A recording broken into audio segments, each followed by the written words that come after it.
Assalamualaikum warahmatullahi wabarakatuh. Salam dan bahagia. Om Swastiastu. Salam Namo Buddhaya, salam kebajikan, salam sejahtera untuk kita semuanya. Pertama-tama saya ucapkan terima kasih kepada Bapak Ibu dosen sekalian. Pada kesempatan ini saya akan mempresentasikan proposal skripsi saya yang berjudul Representasi pada Karya Seniman Sanggar Dewata Indonesia, yang disusun oleh saya sendiri, Ida Bagus Manuaba, NIM 2018-003-017, mahasiswa Program Studi Pendidikan Seni Rupa, Fakultas Keguruan dan Ilmu Pendidikan, Universitas Sarjana Wiyata Taman Siswa, Yogyakarta. Latar belakang, jauh sebelum kemerdekaan Negara Kesatuan Republik Indonesia pada tanggal 17 Agustus 1945, Indonesia sudah mempunyai kesenian dan kebudayaan yang sudah berkembang dari zaman nenek moyang terdahulu. Dalam dunia seni rupa, Indonesia mempunyai seniman-seniman yang karyanya sudah mendunia seperti Raden Saleh, Affandi, Sujojono, Basuki Abdullah, dan masih banyak nama seniman lainnya. Mereka memilih berjuang di jalan seni sebagai wujud cinta tanah air dan menjaga kesenian Indonesia. Semangat ini pun tetap terus tumbuh kepada seniman muda Indonesia pada zamannya.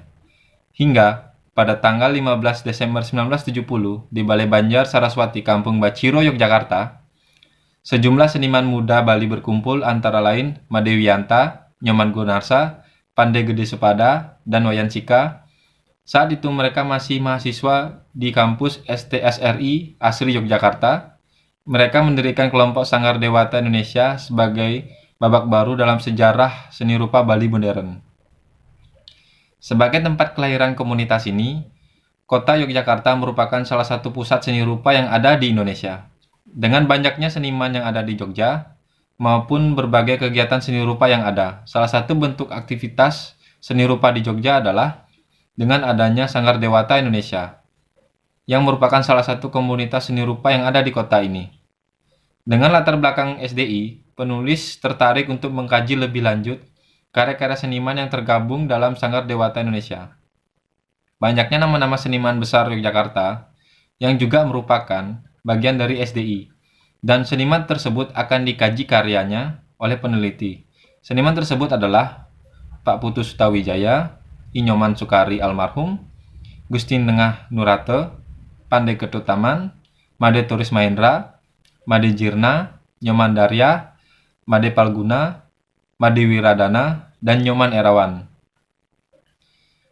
Ini semua berawal dari ketika peneliti melihat karya seniman tersebut dalam sebuah event pameran. Penulis tertarik untuk meneliti lebih lanjut karya-karya tersebut yang kebetulan seniman tersebut tergabung dalam satu komunitas, yaitu Sanggar Dewata Indonesia. Dari beberapa nama seniman tadi, karyanya akan dipilih dan akan dikaji lebih lanjut dalam penelitian ini. Kemudian identifikasi dan batasan masalah. Berdasarkan pengamatan dari penulis, maka dapat diidentifikasikan masalah diantaranya sebagai berikut. Representasi pada karya seniman Sanggar Dewata Indonesia, konsep dan gagasan pada karya tiap seniman Sanggar Dewata Indonesia, proses dan faktor yang mempengaruhi dalam pembuatan karya seniman. Rumusan masalah adalah bagaimana representasi karya tiap seniman Sanggar Dewata Indonesia, apa konsep dan gagasan seniman Sanggar Dewata Indonesia dalam berkarya, yang ketiga bagaimana faktor dan proses seniman SDI dalam berkarya. Tujuan penelitian. Berdasarkan rumusan masalah yang telah dikemukakan, maka tujuan penelitian ini adalah sebagai berikut. Yang pertama, mendeskripsikan representasi pada karya seniman Sanggar Dewata Indonesia, menjelaskan bagaimana konsep dan gagasan seniman SDI dalam berkarya, menjelaskan faktor dan proses seniman SDI dalam berkarya. Manfaat penelitian. Yang pertama bagi peneliti adalah memperoleh pengetahuan tentang karya-karya seniman Sanggar Dewata Indonesia, juga mendapatkan pengetahuan bagaimana proses pengkaryaan seniman. Juga peneliti mendapatkan pemikiran kreatif dan inovatif dalam melakukan penelitian yang lebih lanjut. Manfaat bagi dunia akademik adalah memberikan wawasan dan ilmu pengetahuan yang berkualitas tentang SDI, termasuk informasi tentang seniman yang tergabung, juga karya-karyanya. Memberikan data bagi mahasiswa maupun yang lainnya, sehingga termotivasi dalam melakukan penelitian yang lebih lanjut. Manfaat bagi masyarakat adalah dapat memberikan pemahaman kepada masyarakat bahwa kehadiran kelompok seni, khususnya Sanggar Dewata Indonesia, juga berperan penting dalam dunia seni rupa. Lalu memberikan informasi bagaimana sebuah karya seni hadir di tengah masyarakat melalui karya para seniman dan pameran yang diselenggarakan.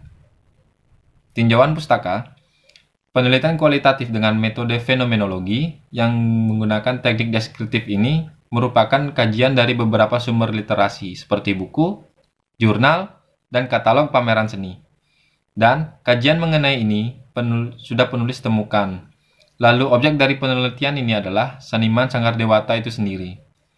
Berikut beberapa peneliti terdahulu yang juga mengkaji tentang SDI, baik dari segi sejarah, manajemen, senimannya maupun karya-karyanya. Salah satunya adalah melalui tulisan karya I Gede Arya Sucitra, dosen ISI Yogyakarta. Pada tahun 2013, penulis memahami tentang SDI baik dari segi manajemen, sejarah, dan corak-corak karya senimannya. Sucitra melalui tulisannya menjelaskan bagaimana sejarah awal mula SDI terbentuk, kemudian menjelaskan bagaimana seniman diaspora Bali dalam berkesenian, berkarya, dengan melalui berbagai elemen budaya serta pengetahuan modern, timbullah kesadaran kolektif menggagas ruang berkesenian yang mengandung lokal genius dan lokal wisdom yang demokratis dan multikultur dalam membangun komunitas seni.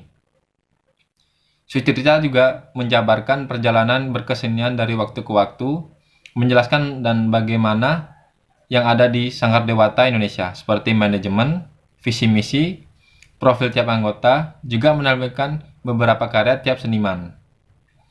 Dari beberapa katalog pameran SDI yang sudah pernah dicetak, penulis melihat bagaimana perjalanan berkesenian SDI dari waktu ke waktu.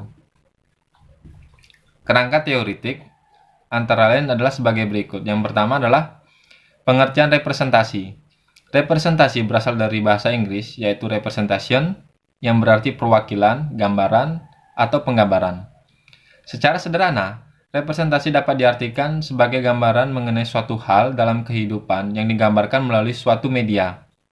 Dalam berkesenian, representasi sering dikaitkan dengan karya dari seorang seniman, di mana hasil representasinya tersebut dituangkan ke dalam karya dengan berbagai media. Yang kedua, pengertian karya. Karya seni merupakan perwujudan seni yang mempunyai dimensi, dapat dilihat dan dirasakan. Ditinjau dari dimensinya, karya seni rupa dibedakan menjadi karya seni rupa 2 dimensi dan 3 dimensi. Karya seni rupa 2 dimensi adalah karya seni yang mempunyai ukuran panjang dan lebar. Sedangkan karya seni 3 dimensi memiliki dimensi panjang lebar dan tinggi atau volume dan juga isi. Karya seni 3 dimensi memiliki sudut pandang dari berbagai arah, sedangkan karya seni 2 dimensi memiliki satu arah sudut pandang. Pengertian seniman. Seniman adalah seseorang yang bekerja di bidang seni dengan kreativitas yang menghasilkan suatu karya. Di bidang seni rupa, karya-karya yang dihasilkan oleh seniman biasanya berupa patung, lukisan, kriya, grafis, maupun jenis karya seni rupa yang lainnya. Seniman diartikan sebagai nama profesi seorang dalam menciptakan atau menyusun karya seni. Seniman juga dapat diartikan sebagai manusia yang mengalami proses kreatif, proses imajinasi, yaitu proses interaksi antara persepsi memori dan persepsi luar. Pengertian Sanggar Dewata Indonesia. Dengan memakai kata Dewata atau Pulau Dewata, yang lebih dikenal dengan Pulau Bali, dalam kata Dewata ini lebih disimbolkan sebagai Bali, tempat kelahiran para seniman pendiri SDI. Dengan dijiwai agama Hindu, yang dianut oleh seniman SDI pada saat itu, muncullah istilah Sanggar, serta mewujudkan dengan rasa persatuan dan cinta pada bangsa, maka dipakailah nama Indonesia. Dengan nama Dewata Indonesia, para seniman ini turut serta dalam mengharumkan nama Indonesia melalui bidang seni dan kasana kebudayaan Indonesia. Lambang Sanggar Dewata Indonesia. Lambang dari Sanggar Dewata Indonesia sendiri diambil dari bentuk senjata Dewa Siwa yang bernama Trisula. Menurut kepercayaan umat Hindu di Bali, Dewa Siwa adalah dewa kreativitas artistik. Bentuk lambang Trisula yang digunakan oleh Sanggar Dewata Indonesia adalah Trisula yang berbentuk tidak terputus, dengan harapan, tali persaudaraan, kekeluargaan, dan semangat berkesenian dalam komunitas ini tidak akan pernah terputus sampai kapanpun. Berikut adalah kerangka berpikir dalam penelitian ini. Metode penelitian yang pertama adalah pendekatan dan jenis penelitian. Dalam penelitian ini, metode yang digunakan adalah fenomenologi dengan teknik deskriptif, dan jenis penelitian ini adalah penelitian kualitatif. Subjek dari penelitian ini adalah beberapa karya dari seniman SDI, yang di setiap karyanya tiap seniman memiliki karakteristik tersendiri yang sudah melekat pada si seniman. Yang ketiga, sumber datanya adalah dokumen dan arsip seniman SDI itu sendiri. Kemudian lokasinya yaitu studio seniman SDI. Lalu pengumpulan data melalui studi kepustakaan, metode observasi, wawancara, dan juga dokumentasi. Yang kelima adalah analisis data, yaitu menghimpun data, mereduksi data, mengklasifikasi data, menarik kesimpulan, dan menyusun laporan. Di dalam proposal ini juga termuat sistematika penulisan, di mana tiap diketahui ada subbab-subbab yang akan disajikan di dalamnya. Dan berikut adalah jadwal penelitian yang akan dilakukan oleh peneliti. Sekian presentasi dari saya, kurang dan lebihnya mohon dimaafkan. Wassalamualaikum warahmatullahi wabarakatuh. Salam dan bahagia. Om Santi Santi Santi Om.